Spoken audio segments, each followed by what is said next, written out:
Alright, hello again everybody. So I was going through some of my old tutorials and seeing what I did, and I've done them over a year ago, so it has been a while and I am have touched a bit with them. However, I did go see that I had a fundamentals series that I did one video in and did absolutely nothing with else. But I felt like I should do that one more as well.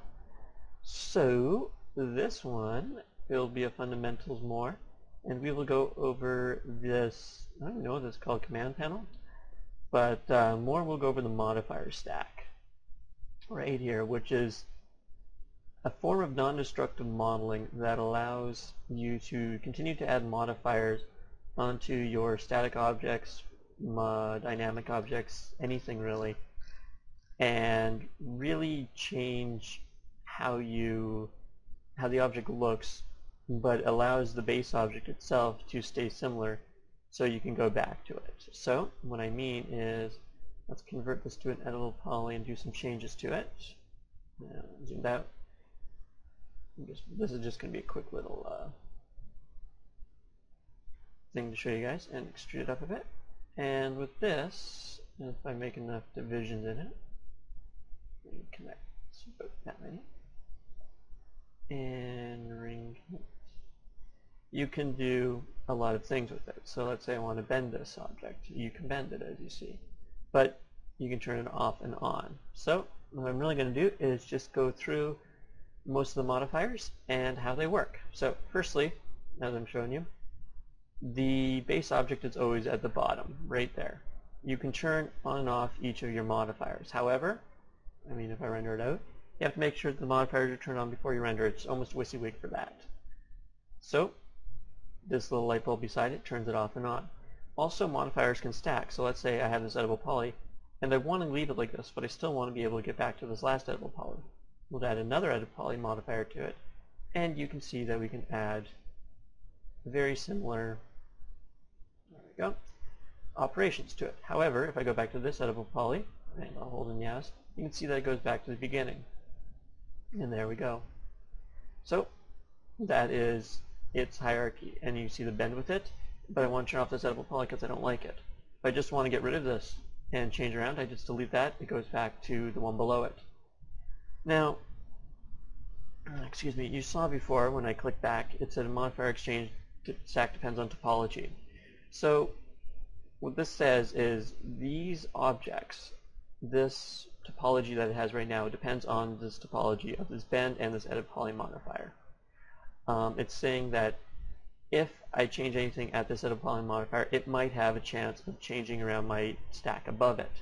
So what this means, if I go yes, and if I want to continue I hit yes, then it more or less says I can change anything I want and it will change the stack above it. As you see, it screws it up. However, if I undo all that, and let's hope that's back to normal, let's extrude these back out again. If I instead say hold and yes, it holds the previous geometry in place as well as adding the new stuff. So when I go back there, you can see this geometry is still there. Hold yes. You can see the bend, and then you can see the geometry is properly set there. So that's how it works in ways of hierarchy and continuing on up the stack. Now I can add a twist modifier to this, and I cannot spell twist with a darn. Twist modifier. And as you can see, there we go. Twist modifier, as you can see, it twists the object. So that's how you can keep continuing adding modifiers. Now let's go through what some of the modifiers do.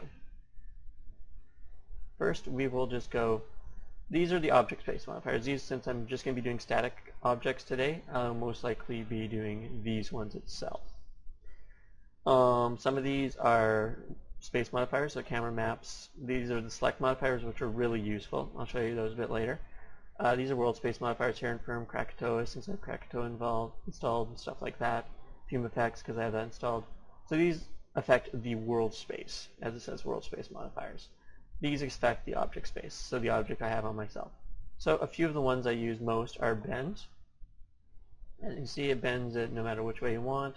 The axis, like that. Depending on the axis you choose and the direction you choose. So let's say I want to bend, it should be Y, Z. So I want to bend this 90 degrees, but I want it to be bending more towards this area. We can just switch the direction around. As you see, the direction of it changes.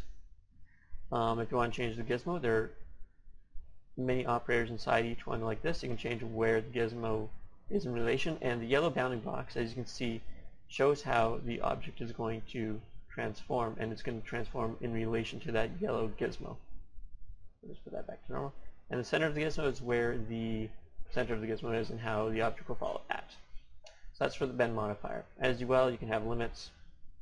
As you see, I have a 0 upper limit, but let's say I want maybe around too much. So I want to upper limit about there. For the lower limit, I want to be higher too. So there we go. And then you get some cool results with that. That's the bend modifier. Next we will go over is cap holes. This is not really necessary, but it is helpful. So if we go into Editable Poly, and we start deleting out polygons, and we like, okay, I don't remember which all these polygons I have, but I want to cap them off. You just hit the cap holes, it finds all the polygons and caps them off. The problem with this, as you can see, is there's some weird shading there because of the way the edges are turned and stuff like that. You can smooth it with old faces, it doesn't really look too good. You don't have to smooth it at all, or you can just triangulate them. So make sure that you can see the smooths itself. Personally, I don't use it as much. Really what I do is under my Edit Polygon mode, or border mode, sorry, I select these ones, and I just hit cap. And that allows me to have the, I guess, freedom to turn the edges the way I want them. As you can see, these edges are kind of screwed up, so I want like that, and I want that one like that, stuff like that. So the cap holes I really don't use too much.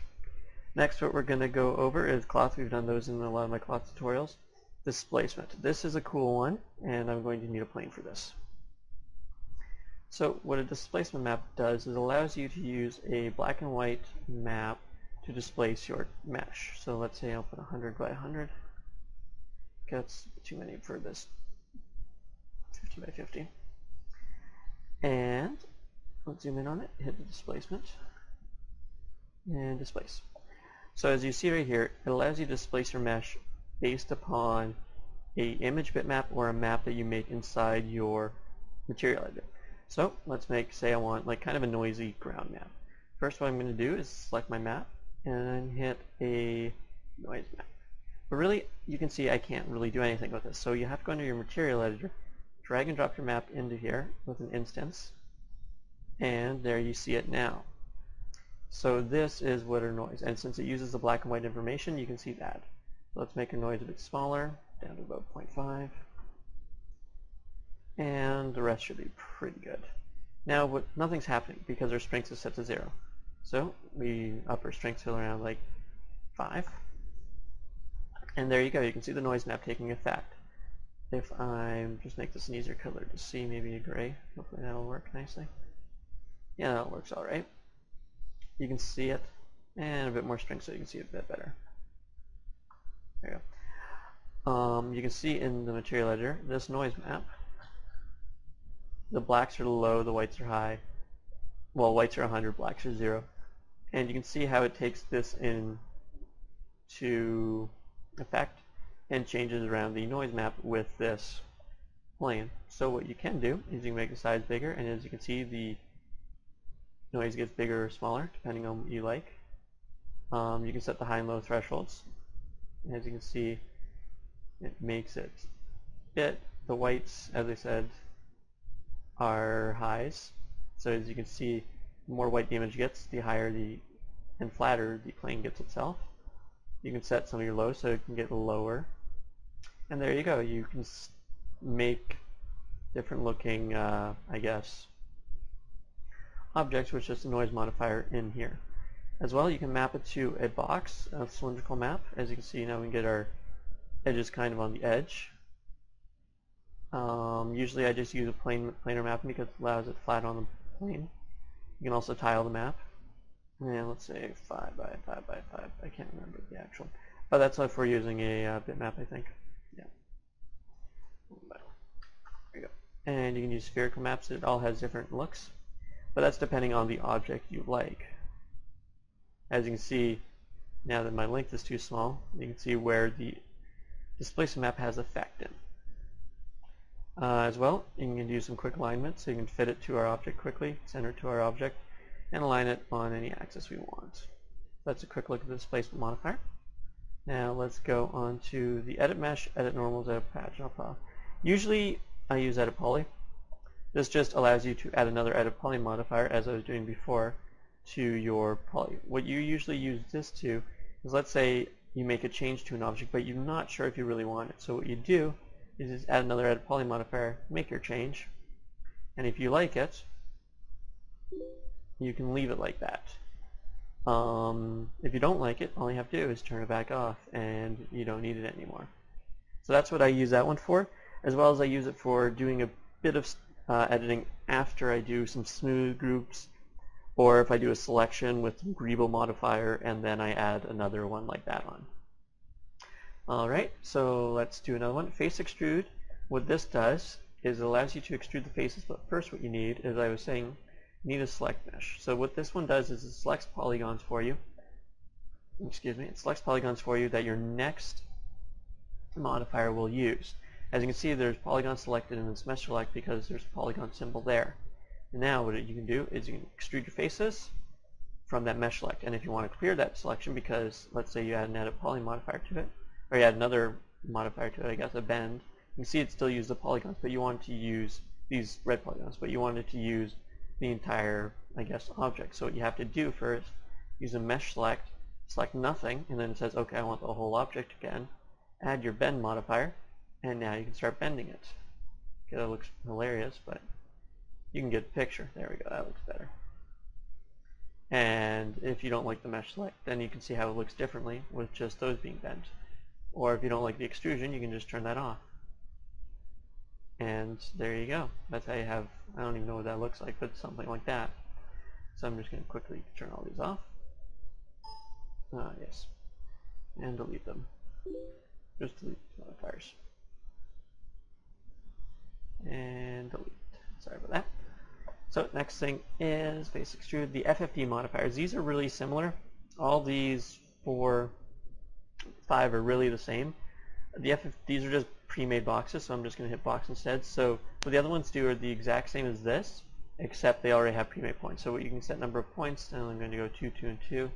So what this allows you to do is it allows you to, if we open up this, we can go to our control points, allows you to move around some, actually I'd rather do it on this one because it would look better. The box. And I don't want this many points, I don't want that. 2, 2, 2. And what it allows you to do is if I go under control points, you can move the points and it moves and it deforms the object. So this allows you to get a bit of, I guess, overall deforming without fully deforming with the vertexes, and it makes it much easier if you just want a general feel with it instead of having to move every individual vertex. It's very fast, it's very efficient, it's very easy. So what you can do is you can set only to deform it in this volume right here, or all vertices that you have selected. This would be in a mesh select beforehand. You can display the lattice if you want, you don't have to. The source volume is what the object looked beforehand, and the lattice is what it looks like now. So the source volume is this box itself, as you can see, before and after the deformation. You can select all your x-axis ones, all your y-axis ones, etc., etc., and I'll turn all those off. And then you can reset your control points like that. Or you can also animate them. If I go to here, I think you can hit animate all. Okay, I didn't select them. And you can animate a deformation like that. It's pretty simple. If I had a shape selected, you can conform to the shape, but again, nothing too much. So these ones are pretty awesome. I use them a lot when I just want a general change to the shape. Like say I want something to bend, but I want it to expand outwards a bit as well. So if I reset my tangents, let's say I want this back end to be a bit wider, I would just do that with the control points. But I didn't want to select all the vertices, right? And now I can set another edit poly to it, and I can extrude these out like I want it to. So that's how that would work. As well, so let's delete out these ones now. I don't want that. So those are the FFDs. Those are the freeform deformation boxes. Flex? Yeah, flex is for, that's the deflectors and forces, and that's new with the soft bodies with the new mass specs, I think. I haven't used that one. Greeble is a custom one that I have to install. I have a tutorial on that one. Krakatoas are all for Krakatoa. Lattice, these are cool. Alright, so let's do the lattice one. First I need the plane. I'm just going to do 2 by 2. So what a lattice does is it takes the edges of your geometry, edges and corners, and it makes a lattice out of them. Struts from the edges, joints from the vertices, and then you can set up things. So these are very good for fences. You can just make a plane. You can modify it. So here I'm just going to do this quickly. Do a plane, and rotate it, angle, by 90, up, and then we make 3, well, we'll make 3 of those and 3 of these. But what I want to do is convert to a poly, and I want to make the plane go back a bit like this as well. Now what you have to do, what we can do, is add a lattice modifier to it. And now we have a basic fence. So we can make the struts, yeah, we can make them about that wide, but with more sides, because I like my fences to be around, so 8 sides. Now for the joints, we can make them isocto, which is 10, I think, or 12, I can't remember. Or heck, we can even get rid of them, so we only want the struts from the edges. And there we go. We have it like this. But it doesn't look very smooth, so yeah, we just hit smooth things and put on the end caps. And as you can see, very simple fence. It's not perfect for close up, but from far away it looks like a fence. I don't know why I keep beeping. Now, what you can do is you can just put the joints from the edges, and now you just have what looks like mapping, dot map, or whatever they call them. I can't remember the actual one. And you can smooth these as well, and you can make them tetras and make them 2 as well. No. Yeah, it should be 2. I can't remember. But there you go. That's how you would use the lattice modifier. And I don't like it, so I'm just going to turn the lattice modifier off. Next, what you can do is we're at lattice. There we go. Material, that adds a material to the option. Mesh select, I went through those up above, right here. Mesh select the selection modifiers. Where are we at? Mesh select. Mesh smooth.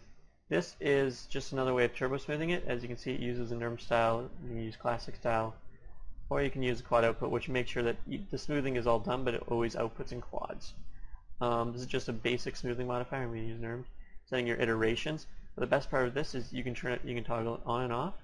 And if you like the way it looks here, you can add an edit poly modifier to it. It will make it down to the quads by then, so you can actually use it, because NURMS is just a mathematical curve-based system that works with it. So it needs to put into polygons again, which again it needs to output polygons for you. And then you can change around, extrude it out, and say you like this, so you can add a bend to it. And you can see how it can easily actually, but see, I need to deselect those.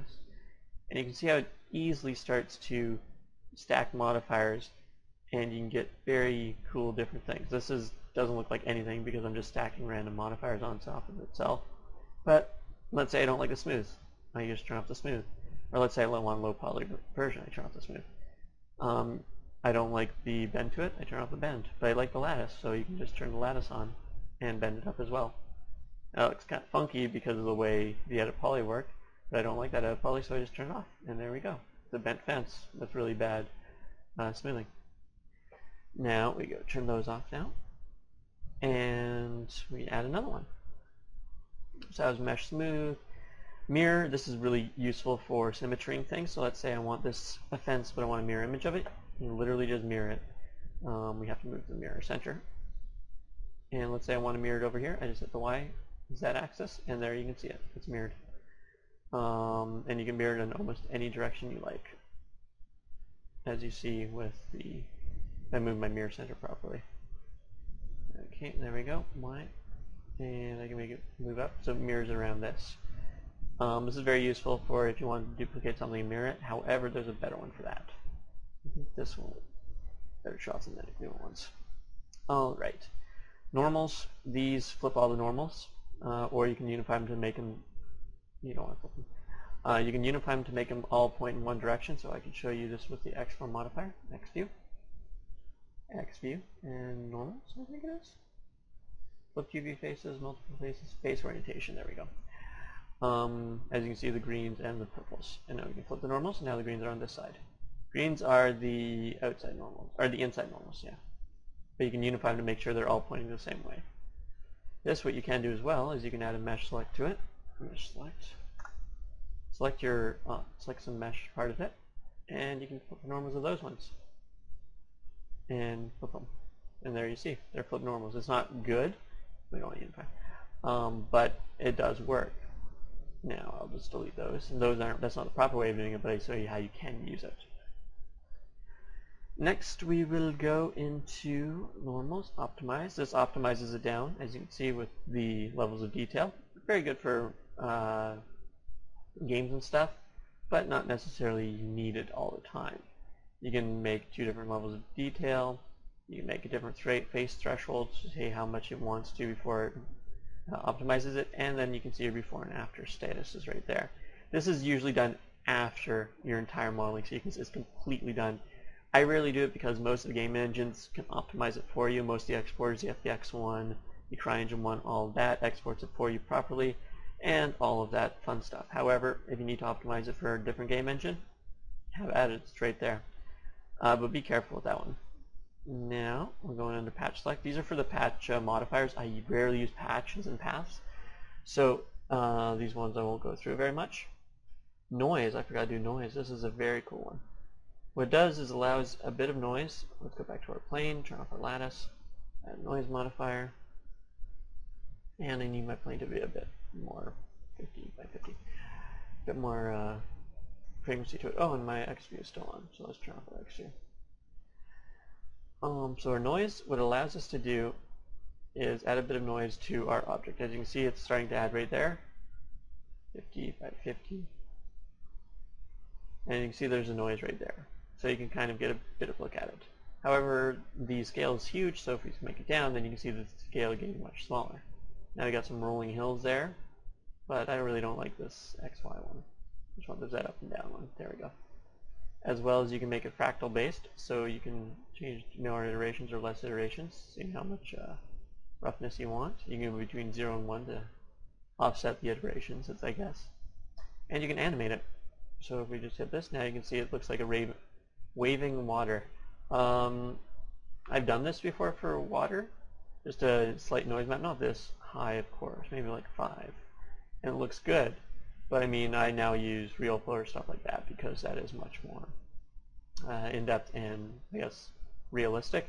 But this is a very good way to use water and stuff like that. So that's the noise modifier. Next, what we're going to be doing, I'll delete that out, is noise patch. We went through those. Physique is for the skeletons and stuff. We won't be using that. Point cache, never used it. Poly select, just like mesh select. You can select objects. I use mesh select because it's easier. Poly selects multiple things sometimes like that. I don't understand it. But again, it's just another one like a mesh select, I'm assuming. Preserve, this preserves the object no matter what. And as you see, there's your objects. I've never used that one. Because of the non-destructive nature of the modifier stack, I've never needed to. Now we got preserve, projection. This projects for the UV mapping onto it. Push, never done that. Don't know what that does. Push value. Pushes the edges out. That's what it does, as you can see, along the local axis. The next one I saw, which I do use a lot on the push, is quadify mesh. This puts the mesh into quads. And the size of the quads, as you can see, is based upon percentage of the original object. I think I might have just crashed it. So I'll be right back. Alright, now I'm back. Sorry about that. It did crash my system, so I'm going to have to quickly create some more box things and continue on with the tutorial 3 there. I should have created these after I started recording. Inset by that and extrude up by that. There we go. Nothing too hard to create. No, ring connect. Alright, so let's go through these. That was a quantify mesh. As you see, use it sparingly. It doesn't like to be down to a 0 because you can't have 0% of your mesh quantified. It's just not possible with that object, so it will crash your system. Relax, never used it, but I'm assuming it just relaxes the things you have selected. So what this allows you to do is, let's say you had a object like yeah, there you go, relaxed. It relaxes them in over many iterations. The higher the iteration count, the better the relax value will be. You can save the outer corners, so it relaxes these only the insides in, which could make a pretty cool looking pillar. But what this is probably used for is, let's say you have a vegetative or an organic substance, I guess an organic human or animal, and you wanted them to condense and kind of fit in better than they were already. You would use a relax modifier just to slowly relax them in. You wouldn't want to use it over too much because it would look weird, but it will help with the relaxing and making it more tight, I guess, to the body. So we'll go down now. Relax, ripple. This is beautiful for, I need a plane. Beautiful for the ocean stuff that I was talking about before with the noise modifier. By 50 and 100 by 100. And we'll move that over. Turn off the grid with G and turn ripple modifier. So as you see the amplitude 1, these are the amplitudes of the other things, and the wavelength itself, and the phase. So what this is, and as you can see, there's a ripple. It's a ripple for water, but the other ones I was showing you was more for wave. This works very well with particle systems. So what you do is you spawn this every time a particle hits, and it's animated. But I mean, I don't have it animated myself, but this one it is animated. Or you can make it animated, as well as you can change the gizmo of your ripple. So the ripple can be down here instead, and the center of your ripple as well. Very simple, makes a very nice looking ripple effect, and very useful. Oh, excuse me, I have the hiccups. So, shell, this is very nice. What this does is it creates a shell around your object. So I had a plane there, so this means you can modify something, model something in 2D, I guess, with the plane, so you don't have to worry about the thickness of it, and then just add a shell modifier and then give it your own thickness. This works very well with text or with, I guess, a broken away piece of something. So you model a object, but the inside is hollow itself, and when you break it away, you can see the inside of the hollow object. So what you do is you add a shell modifier to the entire object that gives it a bit of thickness with no hassle. Add on to smooth the edges, and you can override your material IDs if you need to. As well, you can set the amount of segments in your thickness. As you can see, it shows up right there. Now, next what we're going to be hitting now is we're on shell. Okay, where are we at? Shell, skew, these are all for skins and skewing isn't, but these are all for skins and stuff. So skew, what it does is it skews the object just like it would in, where's my gizmo? Skews the object just like it would if we were in Max, or not Max, if we were in Photoshop.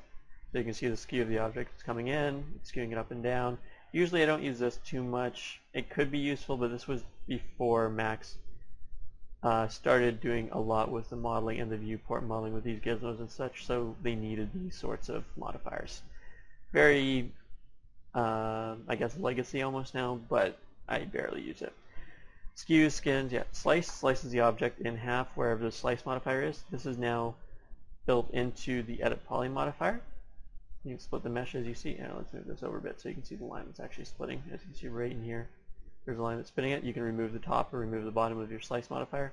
This works better when it's something like this and you want to slice it up very quickly. So let's hit the slice. And slice. This works very well also for cutaways. I use this a lot to animate a cutaway object with one of my old work things. So what I would do is I would animate this coming back like this, and let's go to the cap holes that I rarely use, and as you can see, you can animate a slice plane going back and forth like this and just making it look like a cutaway.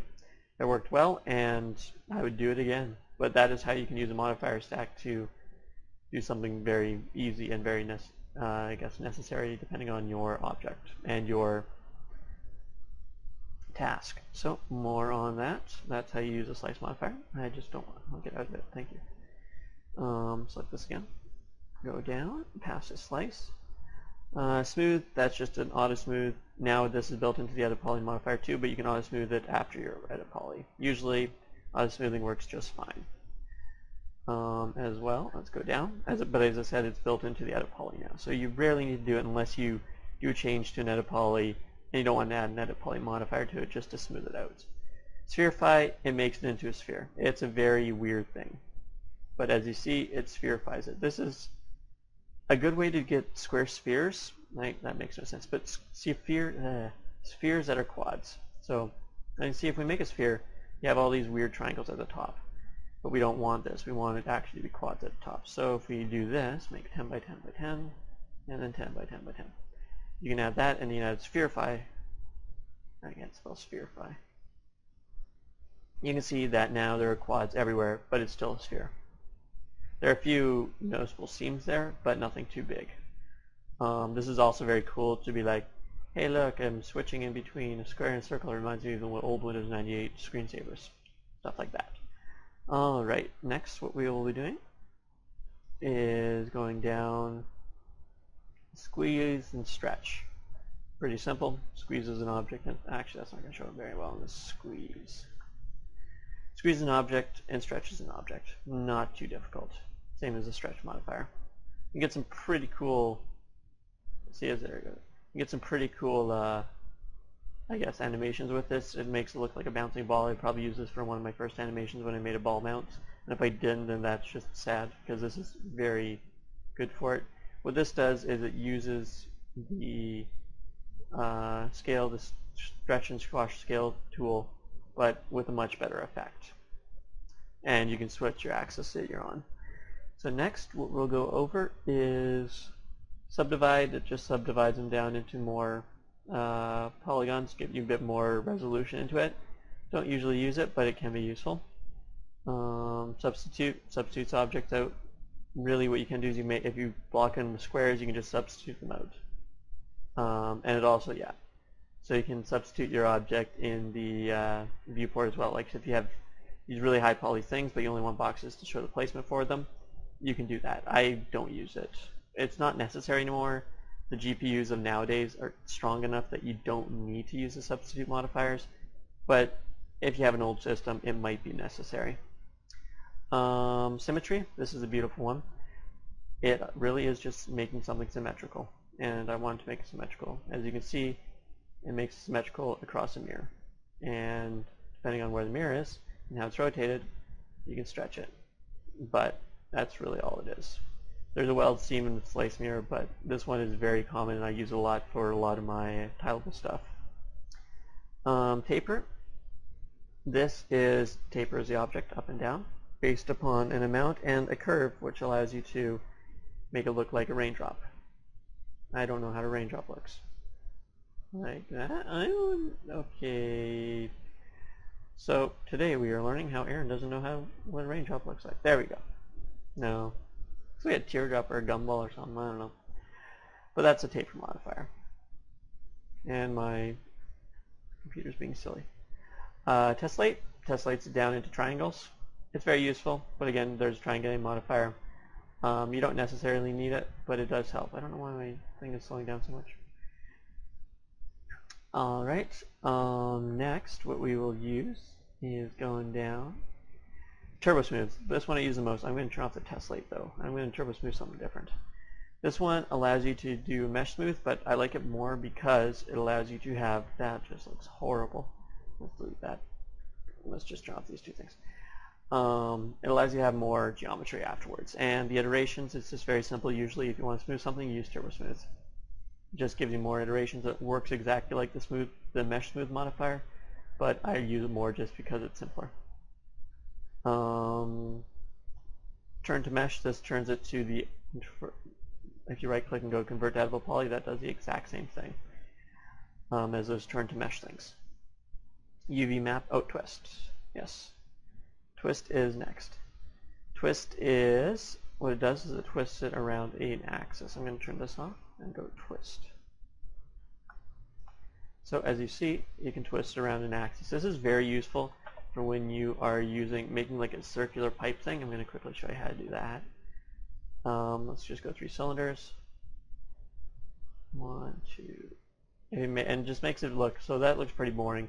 What you do is you convert that to poly, you attach these 2 things, and then you just go twist, and you go like that, and it looks much cooler. Now you'd have to clean it up a bit, but that is what I use it for, and it looks pretty good for what I need it to go for. You can see if you can change your gizmo, put it more in the center. You can see the twist of the pipes is just kind of, or twist of wires, it makes it look better. You got a nice little triple helix thing going there, braid, I don't know what you would call it. Next, what we will go on to is the UVW stuff. Alright, so UV, these are more for the UVs. Unwrap UVW, I have a tutorial on how to unwrap UVs. And UV mapping is just a quick unwrapping method. So let's say you just need to map this object to a box. You just literally click that, click a box, and then it's mapped. It's quick mapping, not necessarily the best, but it works if that's all you need. These clear the UV mapping, and you add to it or subtract from it. And this just resets the UV X form. So all your transformations and stuff that you change to the UVs, it just resets it. Vertex weld, it welds all the vertices. It's very self-explanatory. As you can see, welds vertices based upon a threshold. Useful, but I just usually do it within the editable poly. Vertex paint, you can paint vertices just so you can select them to see. This is just another way of doing a selection modifier. Works very well for characters and stuff like that, so you can do a selection of vertices painted on with like a tablet or something, and then do a quick modifier to that, and then clear the selection with a mesh modifier. I've used these a long time ago with, I can't remember doing what. Useful, rarely use them. Keep them in the back of your mind if sometimes it might get you out of a jam. Volume select selects the volume. So let's say I want to select just a few of these. It just selects everything within a volume. As you can see, when the volume moves, stuff is selected without it. You can animate this to make a kind of cool little twist thing that goes around it, or something cool with, I guess, a taper modifier. You would select each different vertices, and then the modifier would assign itself to those vertices as it animates through. Useful because you can animate a selection, but I rarely use it since I don't do too much animating. Alright, so that's volume select. Next, wave, welder, and X-form. That's all we have left. So let's put a wave on this thing, because waves are cool. And really what this does is just like the ripple or the noise modifier, adds a wave. This was before there are a lot of legacy things in here, but before, as you can see, the phase changing and the decay. So let's just turn down the decay. Make the wavelength a bit smaller. Okay. As you can see, +2.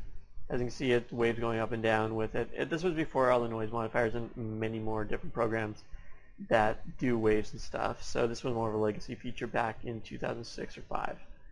No, maybe not that long ago. Geez, that was a long time ago.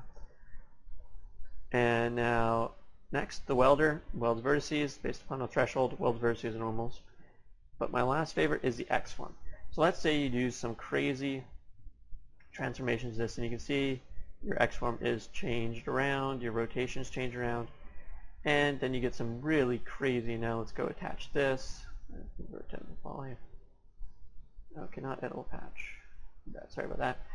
Attach this, and as you can see, there's a crazy bounding box to it, and your X form transformations are all kind of screwed up. But you want to export this without all these transformations. So what you do is you set an X form modifier to it. And what this does is it resets all of these. So if we go back to it, we will go back to our, there we go, and editable poly, and it should have a bounding box that is select, which it doesn't. So usually the better way to do an X form modifier is you go into your utilities up here, go under reset X form, hit reset selected, and it just sets an X form modifier to it and resets it to the right size. And I don't know why, but it worked properly this time. So there you go. Those are some of the modifiers, and that's a modifier stack, how you can stack modifiers on top of one another to get cool results. You get around with a lot of hard modeling issues with just using a modifier stack. And the best thing of all, and the reason I will never go away from Max, this is non-destructive. You can literally, as you see, I had that completely weird looking thing, and now I'm back to my original object because I didn't like it. So, hope you enjoyed and hope you learned something with your modifier stack. I will see you guys next time and hopefully soon. Cheers.